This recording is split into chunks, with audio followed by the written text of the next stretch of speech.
بسم اللہ الرحمن الرحیم۔ السلام علیکم۔ آج میں آپ کی خدمت میں حضرت محمد صلی اللہ علیہ وسلم اور ایک ہرن کا واقعہ لے کر آئی ہوں۔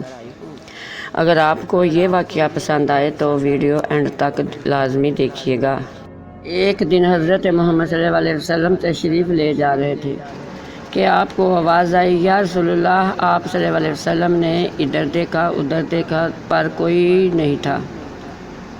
پھر آواز آئی، یا رسول اللہ، یا رسول اللہ صلی اللہ علیہ وسلم۔ دیکھا تو ایک ہرن کے گلے میں رسی چارپائی سے باندھی ہوئی ہے، آپ صلی اللہ علیہ وسلم کو پکار رہی تھی۔ آپ صلی اللہ علیہ وسلم بولے کہ کیا ہے؟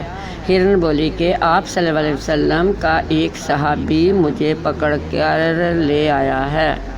میں اللہ کی تقدیر پر راضی ہوں، پر میرے چھوٹے چھوٹے بچے ہیں۔ اگر آپ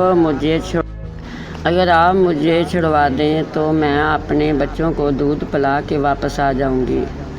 آپ صلی اللہ علیہ وسلم نے فرمایا کہ اگر تو واپس نہ آئی تو پھر ہرن بولی تو پھر اللہ مجھے جہنم میں ڈال دے جیسے انسانوں کو ڈالے گا۔ آپ صلی اللہ علیہ وسلم نے اس کی رسی کھول دی اور ادھر بیٹھ گئے، اور ہرن نے دوڑ لگائی اور پہاڑوں میں غائب ہو گئی۔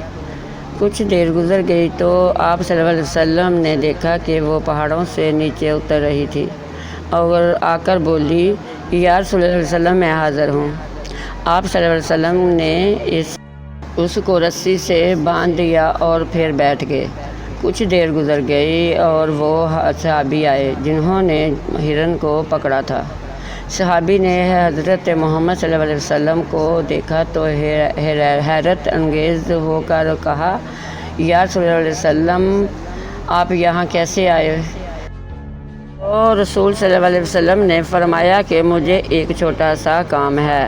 تو صحابی بولے کہ یا رسول اللہ صلی اللہ علیہ وسلم، کیا کام ہے؟ تو رسول اللہ صلی اللہ علیہ وسلم نے فرمایا کہ یہ ہرن مجھے ہدیے میں دے دو۔ تو صحابی بولے، یا رسول اللہ صلی اللہ علیہ وسلم، آپ پر تو جان قربان کرنے کے پیچھے پھر رہے ہیں، تو آپ بس یہ ہرن کا بول رہے ہیں؟ تو آپ صلی اللہ علیہ وسلم نے فرمایا تو پھر دے دو۔ تو صحابی بولے، لے لے۔ یا رسول اللہ علیہ وسلم نے ہرن کی گلے سے رسی نکالی اور ہرن سے بولا، جا اپنے بچوں کے پاس چلی جا۔